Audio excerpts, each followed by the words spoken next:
250 dealers. Located off exit 227 on I-81 in Verona, factoryantiquemall.com. In Virginia, there are battles to protect land that is special to a community or sacred to a group of people.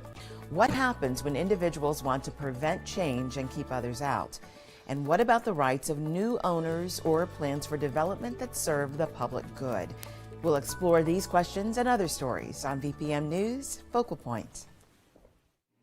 Production funding for VPM News Focal Point is provided by Dominion Energy. Actions speak louder.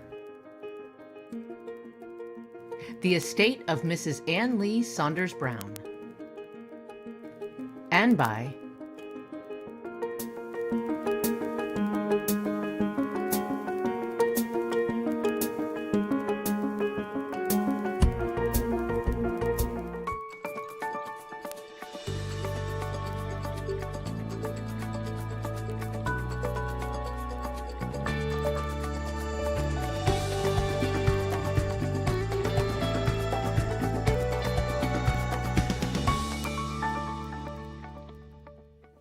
Thank you for joining us for VPM News Focal Point. I'm Angie Miles. Here's what's happening around the Commonwealth. Charlottesville's police department is changing the way it handles non-emergency calls. Instead of getting 911 assistance, residents will have to fill out a form online. The department is dealing with staffing shortages. Harrisonburg City Council is being challenged by nearly 200 residents to stop a proposed affordable housing development planned for Lucy Drive. Neighbors say there isn't sufficient infrastructure. Fluvanna is getting a look at proposed transportation changes for Zion Crossroads. The area has seen a boom in development over the past decade. Engineers are working on traffic pattern improvements. New Kent may be getting 350 new jobs. Governor Glenn Youngkin says a state grant will partially fund construction of an 800,000 square foot AutoZone distribution facility. In Williamsburg, the Mellon Foundation has given $5 million to restore the Bray School, the last colonial period school that educated black students in America. And in Accomack, NASA's Wallops Island Flight Center was the launching point for a mini greenhouse of chickpea seeds a few days ago. The seeds are part of a Stanford University study. Project partner Sabra operates the world's largest hummus factory located in Chesterfield. Sabra also supports sustainable food research at Virginia State University.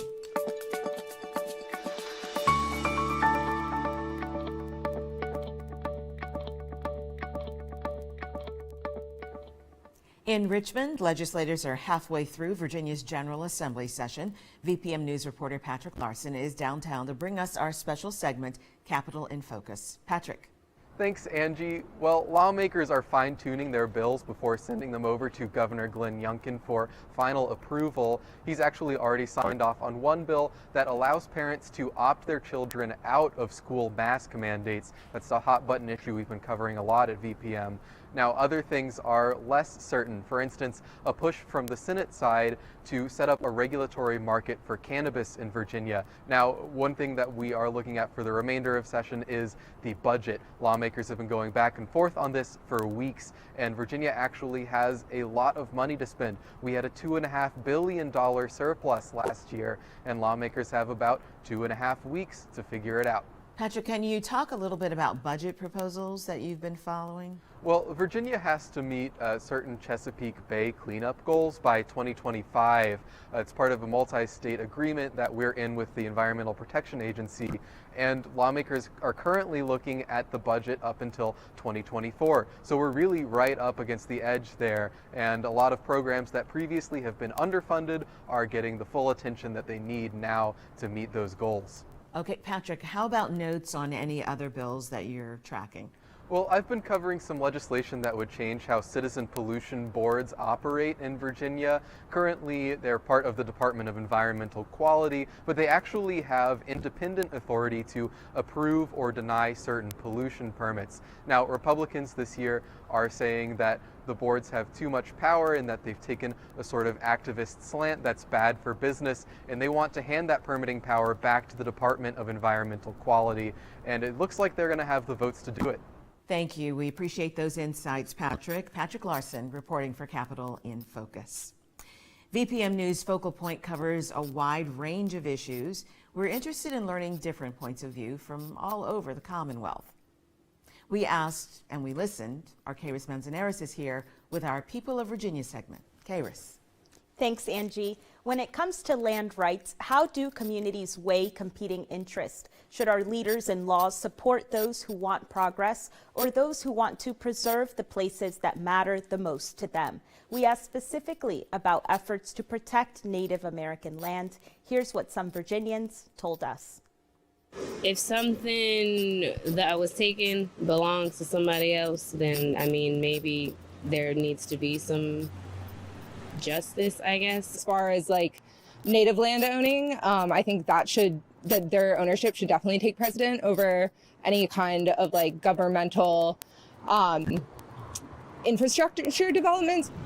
Don't have a lot of faith in the government. They operate very slowly and things never get resolved.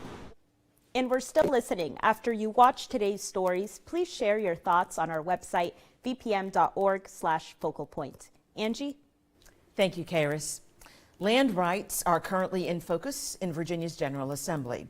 Two bills, one introduced in the House and the other in the Senate, aim to help Black, Indigenous, and other people of color to protect land that is important to them.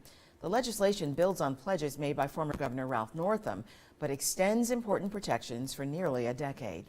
We spoke with members of Virginia's largest tribe, the Monacan Indian Nation, to find out what access to money and changes to state law might mean to them. This place in Fluvanna County is known to the Monacan Nation as Rassawek. It's where Captain John Smith documented the Monacan people in 1607 and was the Monacan capital for thousands of years.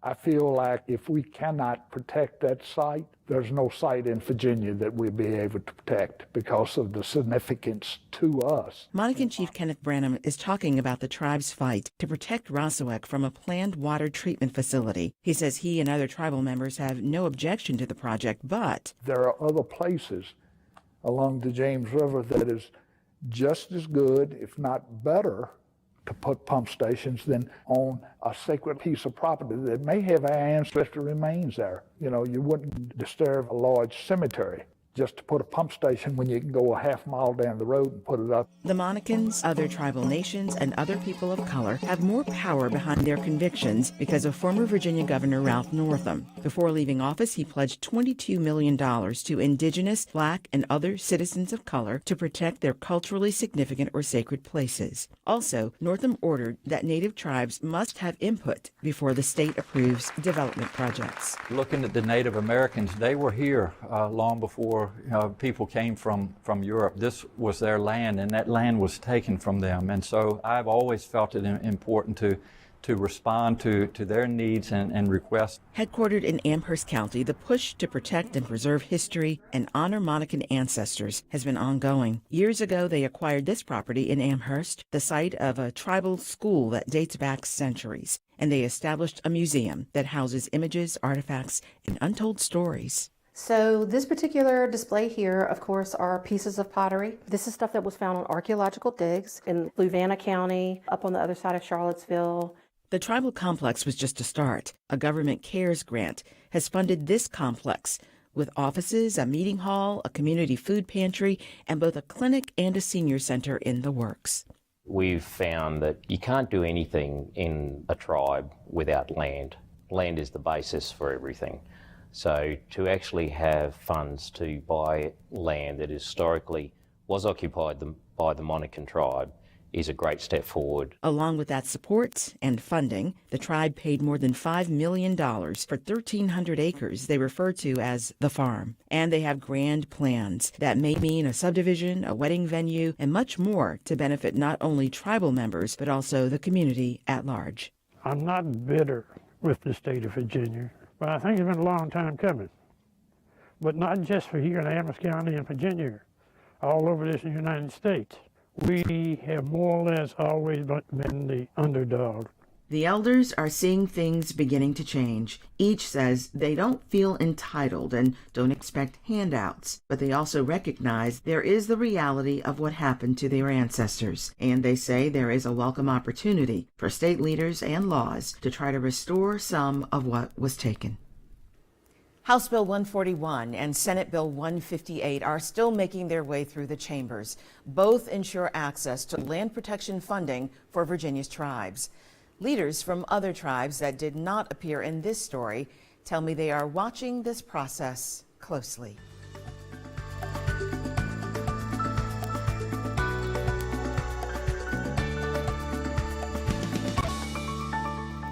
New York-based grocery chain Wegmans is on track to build a 1.1 million square foot distribution center in Hanover County.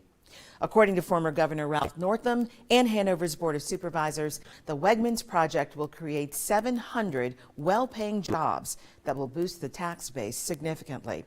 But in this case, what serves as economic development for some feels like environmental injustice to others.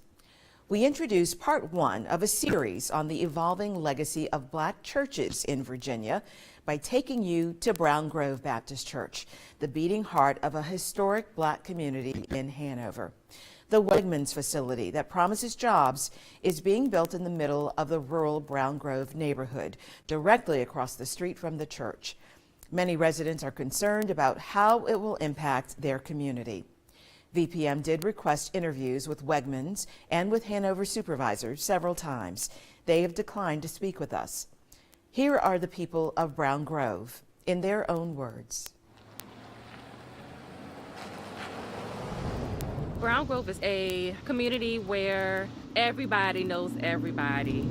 It's a descendant community where everyone still lives here. Everyone owns their own home, their own property, and the land is passed on from generation to generation. You are at Brown Grove Baptist Church, which is in Ashland, Virginia, off of Ashcake Road. This is a church that's been in existence now some 152 years. Good morning and welcome. The older folks of the congregation would tell you that in the early days, they would walk down a dusty road to a church where the bell was ringing and a potbelly stove kept them warm in the winter, and the windows be open for them in the summer as they praised God all day long. In 2019, then Governor Ralph Northam announced a Wegmans regional distribution facility would be built in Hanover County, Virginia. The 1.1 million square foot facility is sited in Brown Grove, a small Black community founded in the 19th century. I actually like Wegmans, but I don't feel like the Brown Grove community is the site for this distribution facility that they're trying to build. This is a minority-owned community, and the site that Wegmans proposes to build is huge, and it's going to be open 24/7, 365 days a year. And with that type of facility, they're going to be the majority in this minority-owned community.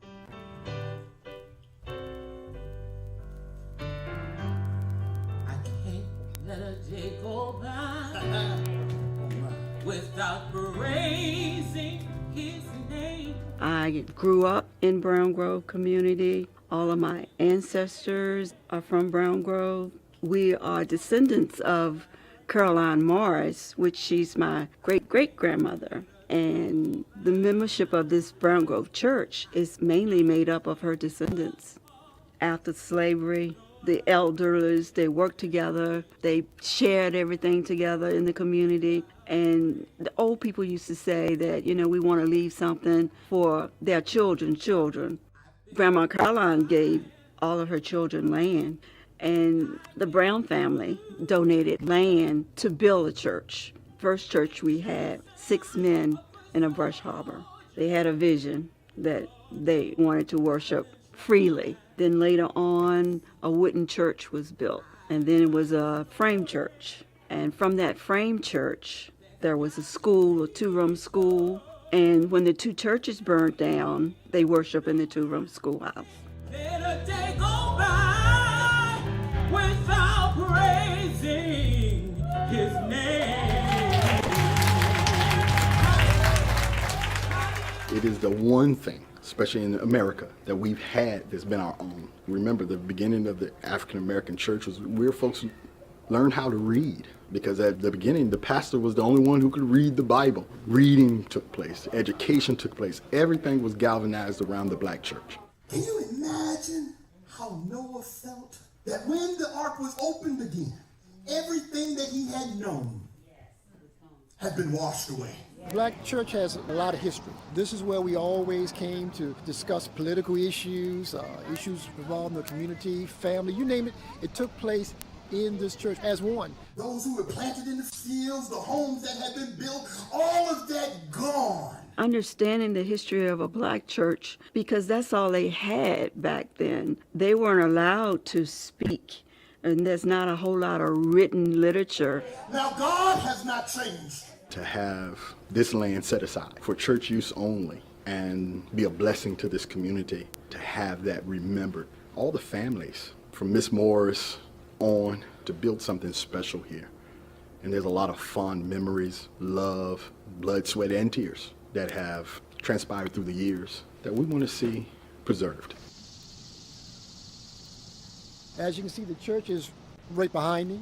As far as the Wegmans proposed project, it is just across the road here. Busy road that cars are constantly coming through. It's just basically going to be right there. You're going to have a driveway where 700 plus employees 24 hours a day are coming in and out. And of course, it's right in a curve. There's no structural road changes that we know of or widening of the highway. It's just going to be making turns right there where we have a lot of traffic and frequent accidents happen here. I could almost say on a monthly basis. It seems to be a historical thing. It's always been a case from what we've seen that whenever it comes to industry moving in or businesses moving in, it comes to a neighborhood of color. This right here is where my grandfather's homestead was. This is now my cousin's house. A second cousin lives there, and this was his aunt's house, and her daughter lives there now. So all of this is what's so important to me. My father has about 13 acres back there that I was hoping to one day build on when I retire. But as you can see, all of this stuff is just edging closer and closer to what was so important to me. So that's why I'm fighting to preserve the Brown Grove community. I knew that things were in my community that were not supposed to be here. And I always knew the story of Brown Grove and, oh, such and such family lives on the other side of the bridge. But I'm like, okay, well, back in the day, how did y'all walk to people's houses and did y'all walk across 95? But now I know 95 was not there. Then we have a construction debris facility that is 50 feet away from people's homes. We have a landfill that's in the community that's across the street from people's homes. We have the airport that you hear planes flying over us. Then we have a truck stop right across the street from people's homes. Those are the things that are not supposed to be in a historic community. When you think about environmental justice, I'm learning that there are so many communities around the United States, like Union Hill and C5, which is Charles City, and they have the same exact issue that we have. They target communities like ours because for so many years, people have said we don't have a say in anything because they've tried for many years to stop these projects and they're tired of losing. It's always just encroachment and more to the people are steadily moving out or being pushed out. And my fear is that the community, how long would it last? Who would want to build in a community that's right beside an industrial air park or have a warehouse right in front of their home? And that means that over time, the community slowly dies out. To me, environmental justice means respecting the communities that exist today. The house that is right beside my father has been recently sold and it's been zoned commercial. And 2 doors down from my father, it's already encroached. Across from him, there is now a car dealership. My brother still lives in a home that's very close to my father's property, and all around them, they are being encroached on by commercial development. This whole plan of making Brown Grove an economic zone and this whole thing of industrial gentrification. I'm like, no, we have to do something about it. There are ways that we can fight this. And through the power of social media now, we're making them scared. Wegmans is trying to offer, we do not want it in our community. There is an alternative site within Hanover County so that Hanover County can still get the tax revenue. We have to show the powers that be that we're not going to lay down and we're not going to allow you to do what you want to do to our community. If we don't attend school board meetings, if we don't attend board of supervisor meetings, then we just as well forget all the rest of it. If we let this company come in, it's going to be more coming right behind it.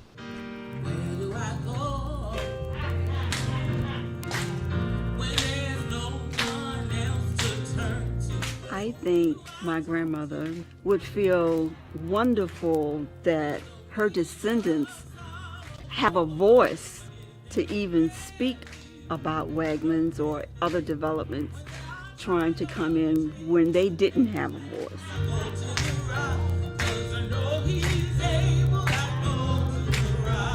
We stand behind this community and their desire for the Wegmans project. They can come. We just feel it's inappropriate to be across the street from the church. And in this community that I've seen so much development in it, do we need another development? And from my understanding, the long-range plans has more of development, which basically take away from the value of this community to a point where it's not even remembered.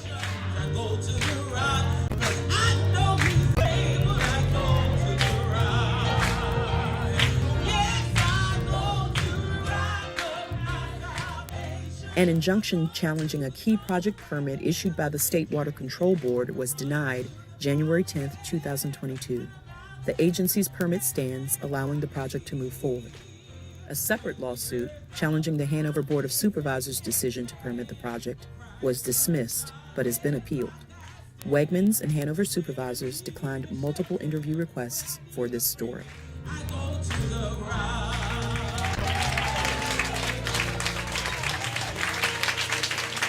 Go in peace. Hallelujah.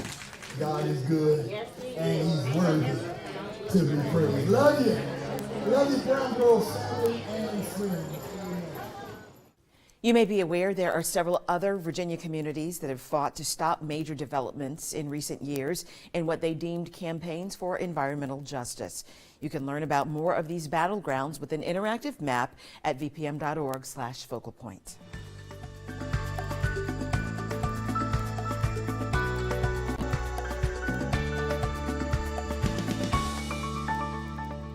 And now we introduce you to Carol and Cordelia Page, two sisters who plan to revitalize 35 acres of their family's land in King William County.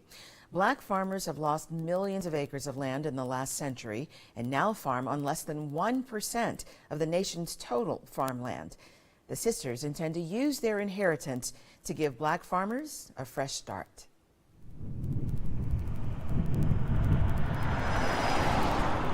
Purchasing a home during the Depression era meant everything to my family. To have your own property back then meant a lot. They didn't have their own land, they didn't have their property, so for them to have their property and their land, that meant freedom to them. I wasn't overwhelmed to learn that I inherited so much land. I was honored that my family felt I could be the steward for such a responsibility. And so that's why I'm motivated to want to do something with it instead of just keeping it static. My sister Carol and I would love to restore this home and find black farmers who want to help us farm the land and possibly make this home an artist's retreat, a writer's retreat. The reason my sister and I want to bring black farmers and black developers and black artists to this land that my ancestors bought and built is because this community used to be such a thriving black community. Owning land has so many different values. One, because my ancestors and my family were purchased and were treated less than human, at some point then we were able to purchase land. So it gave us a foundation, but also this is the land of the Mattapanai and the Powhatan. And so in addition to honoring the Africans who were enslaved, we can't ignore and we must honor the people who were original to this land, who also helped us survive. We invite your feedback on this story and the others we've shared tonight. Send us your story ideas as well. We would like to hear from you. Visit vpm.org/focalpoint. That's our show. I'm Angie Miles. We'll see you next time. Production funding for VPM News Focal Point is provided by Dominion Energy. Actions speak louder. The estate of Mrs. Ann Lee Saunders Brown. And by